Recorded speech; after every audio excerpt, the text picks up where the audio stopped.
القرآن ترتيلا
Tidur nonton lagi.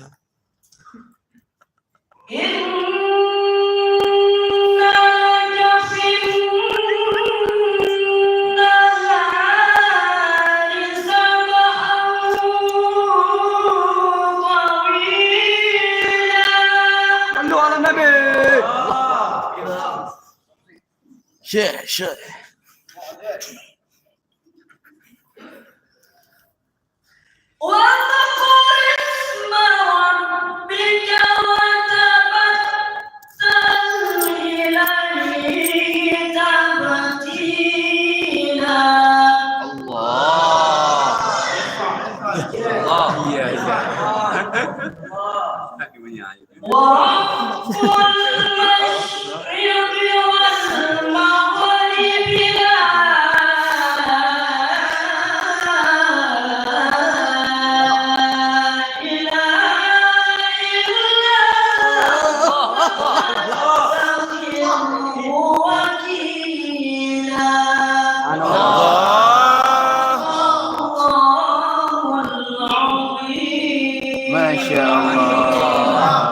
Subhanallah, alhamdulillah, wa la ilaha illallah,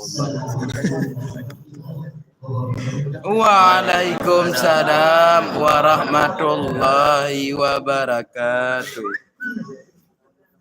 Udah tidur mau gitu.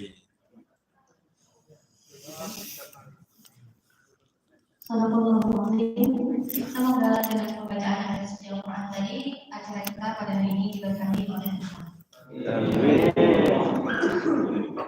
Acara selanjutnya, pesan dan pesan mewakili peserta tafsir yang dalam hal ini akan diwakili oleh Tengku Misbar As-Salami. Pada Tengku Misbar As-Salami